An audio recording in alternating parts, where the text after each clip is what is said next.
everyone, this is Debbie. Welcome to the Sane Progressive, the YouTube video series that seeks to inject some sanity into modern American political dialogue. We are doing part 2. I'm having Mike from the Humanist Report over here on Sane Progressive. You can see part 1 on his channel. I'm really excited to introduce you to Mike if you have not yet seen his channel. He is a progressive commentator and pundit, and he's been part of giving commentary on the election, and he is also one of our fellow Bernie or Busters. So welcome, Mike. Thank you for coming on the show. It is great to be here, Debbie. As I said on my channel, Debbie is one of the greatest, so it's truly an honor, and congrats on 10,000. Oh, well, thank you so much. I really appreciate that. Now, I know some of my viewers have requested that you come on the show and we start doing some interactive, stuff together. But for my viewers who don't know you, maybe you could give just a short bio, your history, why you started the channel, how long you've been doing the channel, your interest in progressive politics, what got you in here, just so that people have a sense of who you are and what you're trying to do. Sure, absolutely. So I started the channel almost a year ago. I posted my first introduction video in April last year, so almost a year. And the reason why I started, honestly, I wanted to talk about politics. I've been kind of wanting to start a podcast for a while, but the main reason that actually gave me the push to do it was I got entered into a PhD program. I was accepted and told that I would be teaching within 1 to 2 years. And with that in mind, I kind of freaked out because I have zero public speaking experience and don't know how well I do. So I figured, hey, if I put myself talking on the internet, then they're going to be brutally honest and it's going to be pretty insightful, even though they're going to say some mean things probably because I'm talking about politics, which is inherently divisive. I think there's going to be some kernels of truth there. And that turned out to be true. And I've improved a lot. And for some reason, everything blew up. I don't know how that happened, but it went well. I started talking about the issues, Bernie Sanders, and it just tended to blow up. And I don't even honestly know what's happening right now. I'm still trying to get my footing in it, but I'm really enjoying it. And I kind of feel like I'm making a difference. And I think you are too, with talking about the issues that matter, shedding some light on things that nobody else wants to talk about in the mainstream media. So I kind of started it because I wanted to talk about politics, but now I kind of feel like my goal has changed. It's now my mission to actually do activism and shed light on the important topics. Well, I have to say, I have been highly impressed with your channel because you are, you're showing some courage that even some of the longtime commentators really haven't been, rising to the occasion. You are looking at the truth. You are presenting things. You're challenging the establishment narratives, and I think that is so needed right now. We don't need progressive media just to be, to be online and to be trying to mimic a mainstream format. And I've been really impressed watching your show. You're a natural public speaker. You do a tremendous job. Well, hey, the feeling is 100% mutual. And look, here's the thing that separates people like me and you from the mainstream media is that we're literally just telling our opinions and what we believe to be true. I'm not censoring myself. I'm not trying to think about, well, how will people judge me? I don't really consider myself a journalist. It's just citizen journalism. I'm just shedding light on things that I think are important. So I think you don't get that unadulterated opinions on the mainstream media. Look at CNN. Their parent company is Time Warner. Who's Time Warner? You may know them as one of Hillary's largest donors. So everyone in the mainstream media, most of them are puppets. Whereas for us, we just care about the topics. Like I care about universal health care. I care about a minimum wage. I care about not getting involved in these idiotic wars. So I'm just saying exactly what I think is the truth. And if that makes me popular, awesome. If it makes me unpopular, then it's still my opinion. I'm just saying what I think is true and trying to be objective. Now, do you feel like you use your channel for a specific activism, for your own, for your own beliefs? Or are you trying to steer it to just give more general ideas and different ways to think about things? And how are you approaching your channel? What are your goals, or what do you hope to accomplish and share with your viewers? So for me, the name of the channel is the Humanist Report. So any and everything I do is fueled by humanism. Every political position that I have, it's all fueled by humanism. And you can take that as secular humanism, however you want it. But for me, it means just making sure that humans have the opportunity to be successful, making sure that nobody's suffering, making sure that people are able to live happy lives. That's all that I care about. So every single political position I take is influenced by that ideal. So to me, I don't necessarily know 100% what direction I need to go. And my activism has been pretty sporadic, to be honest, because there are certain areas where I feel as though we need to act. And for example, in December, how you and me were really worried about the van situation when Bernie Sanders was banned. And I got the petitions going, you got the petitions going. So those type of instances has been what I have done so far. But I feel as though there's a bigger purpose that I haven't really figured out yet for the channel. And I'm still kind of just going with the flow at this point, but I do want to use it for good. I don't know if maybe we can set up a charity, if we can do a type of political activism that'll be effective. I'm not sure yet, but I know that something bigger is in store, but I can't tell you what, but I will tell you that it will be fueled by humanism and doing the right thing for just people. Well, yeah, it's something that I think I'm doing the same thing. I'm figuring it out as I go, what direction I want to take the channel. Because when you first start, you don't know the kind of reaction you're going to get, or even if there's going to be an audience for it. And clearly, you have an audience that is growing rapidly. How many subscribers do you have right now? I think we just passed 36 or 30. I think it's 37,000 as of last night. And that blows my mind. Like when I started this, I was like, how cool would it be if I have a podcast where I have like a couple hundred people watching every single week? And I'm thinking that's wishful thinking. Don't even like, don't even go there. Up. You're going to quit in like 2 months because nobody's going to tune in and it's going to be a failure. So honestly, like I know it's probably the same for you. I'm just trying to figure out what's going on because I didn't expect to have that big of an audience. And I think that if you have a big audience like that, you honestly have power where you have responsibility now. And this is new to me.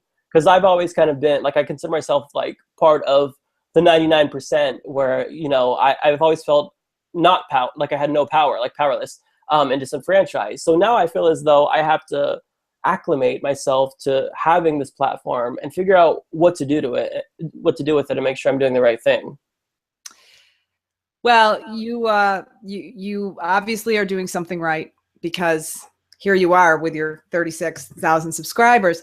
So, it's a learning process. And you were just telling me that when you started out, one of the examples we can use is that you were not Bernie or bust, but now you are Bernie or bust. Now, a lot of people aren't totally clear on what Bernie or bust is. So maybe you could speak a little bit about what Bernie or bust means and tell us a little bit about the transition from going to the position that you were, not Bernie or bust and then changing your mind about that.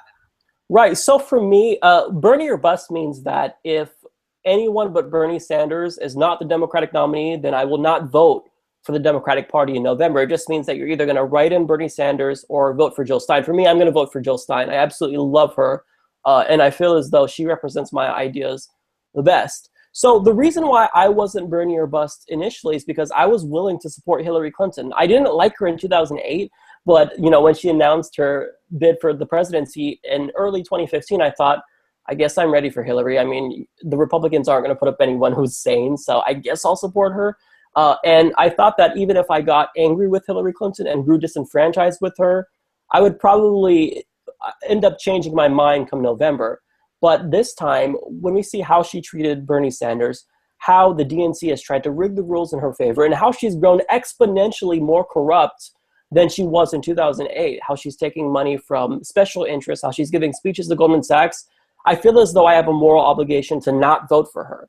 So I can't cross over and support her. I can't vote for the lesser of two evils. And I wasn't Bernie or bust until about, I want to say, December of last year, after the van scandal. That was kind of the straw that broke the camel's back. But even then, I wasn't 100% willing to jump on board with it. I kind of just inched closer and closer and closer, and I tried my best. Like, a lot of people think that, like, I get so much criticism from Hillary supporters because I'm very critical of Hillary Clinton. But what they don't realize is I'm trying to be overly nice to her. I'm really trying to look at it look at her campaign in a better light than many people see it, because I didn't want to have to vote for a third-party candidate. But I cannot support Hillary Clinton now after so much things have happened, after she's absolutely just lied about Bernie Sanders' position, after she doesn't even represent democratic values. And let me tell you the main reason why I crossed over, and it was good, and no turning back. So when it comes to Supreme Court nominations, that was the one reason why I voted for Democrats. I wasn't a fan of Obama in 2012, but I thought Supreme Court. Not a fan of Hillary Clinton, so I thought, you know what, I'll vote for a Supreme Court nominee rather than picking Hillary Clinton. It's not a vote for her, it's a vote against the Republican and a vote for the Supreme Court nominee. But then what happens? Barack Obama nominated Merrick Garland. You may as well just put up Scalia himself again, resurrect his body and put up Scalia himself. Not to be insensitive or whatnot, but I'm saying that he's so conservative that you don't know his position when it comes to Citizens United. You don't know how far to the right he's willing to go. Supreme Court justices will change when they get to the bench. Look at Sandra Day O'Connor. She was appointed by Reagan, I believe, and she became pretty liberal. So even though Merrick Garland is a moderate, which I think he's a conservative, he could move even further to the right. So if the Democratic Party won't even put up liberal Supreme Court justices, I have zero reasons now to vote for them. There's nothing at all. So I'm 100% Bernie or bust. There's no turning back. And after the convention, I'm going to switch to an independent just to send a message to the party that I'm done with their corporatist candidates. If you want me back, you know what to do. Actually adopt progressive policy positions that Democratic voters agree with. 81% of us want universal health care. Hillary Clinton is quoted saying that will never, ever come to pass. Well, then your presidency will never, ever come to pass for me. I'm not going to vote for you. That's my opinion on it. And that's why I've crossed over to the dark side, or actually the light side. Well, good for you. Good for you for having the courage of your convictions. If you know what people don't realize, I think that, with Bernie or bust, often they try to scapegoat people who are drawing a line on principle. You know, too many lines too dear to cross get crossed. And finally you say, you know, this is enough. I'm not going to give my political power to someone who is this abusive and this disrespectful and harmful to people. And, you know, Hillary Clinton has been showing a lot of contempt right now as she thinks she's going to secure the nomination, and we shall see whether that happens or not. It was announced today that she has been courting Jeb Bush donors. She said, according to her aides in a Hill interview, as I mentioned in the first segment, that she is not going to do anything to reach out to Bernie Sanders supporters. And here she goes with her lurch to the right after she was a progressive who likes to get things done. So, you know, it's the hypocrisy. And people, my opinion on Bernie or bust is, you know, we are not going to move forward politically as long as the Democratic Party holds the power to blackmail us into line with a Republican boogeyman. And that's what we've had. We've had Republican boogeymans, and Trump is a Republican boogeyman. And my personal position on Bernie and bust is that Hillary Clinton's real world actions, her positions in the war on Iraq, in the illegal ousting of Gaddafi, in working as an architect for the Trans-Pacific Partnership, selling fracking into the world. Her real world actions are actually more harmful than Donald Trump's scary words.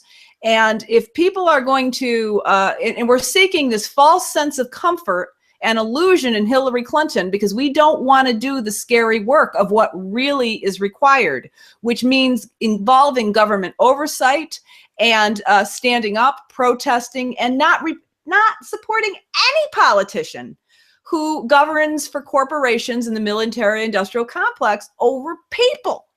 And you know what the saddest part of it is, Mike, I think, is that people don't realize that the second we stop giving them our power out of fear, we can take it back. And the people who are running to Hillary out of fear are standing in the way of real change. What do you think about that? I agree 100%. And let me tell you this, whenever Hillary Clinton or her supporters try to invoke the Republican boogeyman, I find it infuriating. Like, they're insulting my intelligence, because when I was a child, my parents would tell me, you know, you have to eat your vegetables, otherwise the boogeyman will come and get you. And that didn't work then. And it's certainly not going to work when I'm an adult. So that's not a persuasive argument. It's the worst argument ever. In fact, it's just insulting. But I do have a confession though. There is one progressive YouTuber that actually really influenced my decision. Debbie the Sane Progressive. I'm not kidding. So an argument that you made, I don't know which video it was, you talked about how the Democratic Party is basically like an abuser. You used an analogy that was really persuasive. You said that if we keep coming back, they're going to continue to abuse us. So it's not until we finally say, I'm done and I'm leaving, then we're actually going to see some change. And I think that was really persuasive because I do feel like I'm being abused by the Democratic Party. They know that the Republicans are crazy and that I'm so afraid of the Republicans, which I'm not anymore, because the Democrats are just as crazy as they are almost. But they know that we have no other options. We live in a two-party system, so we're going to have to acquiesce and vote for them. Sorry, I'm done with that. I'm not going to vote for them anymore. If they want my vote, they have to put forth a true progressive. And I'm not talking about someone who's to the left of Bernie Sanders or even as liberal as me. I just want someone that isn't to the right of Republicans on some issues. Like, case in point, Hillary Clinton is in favor of a Syrian no-fly zone. Rand Paul is a Republican. He's a libertarian, and he's not in favor of that. Hillary Clinton is taking positions with the Republicans. A story came out about the Iranian peace deal where she actually privately was against it, and she wanted to impose more sanctions on Iran during negotiation talks, which is just, that's not the way that you conduct peace talks. But publicly, she said that she was in favor of it, and now she's taking credit for it. And it's so infuriating. I can't. So I'm basically done. It's not me. It's not any one of Bernie Sanders supporters who should be blamed. It's the party for their incompetency. It's as simple as that. Well, and the party for the corruption. And exactly. The corruption, because the Democratic Party had a very large opportunity, I've said this before, a gift in Bernie Sanders, to restore the party to the party of the people, the party of the little person, the party of the working person, and, the FDR. And it's very clear through the actions of Debbie Wasserman Schultz and the suppression of debate and what it looks to be systemic rigging of this election is that their interest is not in restoring the party to the people, but to keep their good favor to their corporate donors and to the military industrial profiteers who fill their campaign coffers so that they can keep their own power interests and their own money interests on this gravy train. And they have it totally backwards. The arrogance of this Democratic Party and this media that thinks it is for them to dictate to us how this is supposed to go when this is supposed to be a government for and by the people. Right. And I don't know if you saw the same study. I'm sure you've heard of it. It was from Dr. Gillens and Page from Princeton University. And what they did was they tried to gauge the impact of policy preferences on Congress. So when they looked at special interests, big business, and billionaires, they realized that they have a huge amount of weight when it comes to policies that get passed. But when it comes to just ordinary citizens, we have zero effect. That's a statistically non-significant impact on the policies that are passed. So it's the case that we don't have a democracy. We have a competitive oligarchy. Whoever is nominated by the rich, they're the ones who will choose. So we don't have a say, and it's just so infuriating. It's absolutely true. And we have so much work to really take this back. Bernie Sanders has called for a revolution, and that may not be possible within the confines of a system that does not allow us to have our votes cast or counted when we are able to get through that hurdle to try to cast those votes. So I would like to have you on again. I think that these are really good conversations, and I think it's beneficial when when we talk with each other to expand the conversation a little bit, because I think sometimes that we bring out things that we may not tap into when we're just by ourselves talking to our computer screens. Absolutely. So I hope you'll come back on again. If you could, anytime. Oh, awesome. Thank you so much.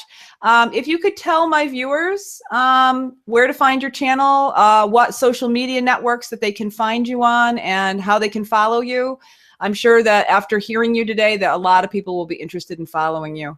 Sure. Well, you can find everything on humanistreport.com. It's kind of my main hub.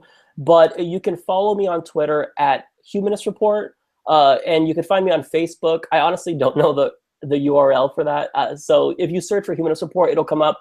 And also, if you search for Humanist Report on YouTube, then I'll pop up there. But again, just go to humanistreport.com, and there's links everywhere there. But honestly, Debbie, this has been awesome. You are such a great host. Like, I got to commend you. Great coverage of election fraud. Just overall, hands down, phenomenal commentary. Well, that means a lot coming from you, Mike, because I really respect the work you've done and how far you've come, and this is the incredible maturity that you are showing and bringing to this discussion that so few are leading the way on. And you really are, probably one of the next generations of progressive commentators, and I commend you on that. So, again, please go and subscribe on YouTube to the Humanist Report. I will include the link to Mike's channel in the video description below. As always, this is Debbie, the Sane Progressive. You guys stay sane and peace out.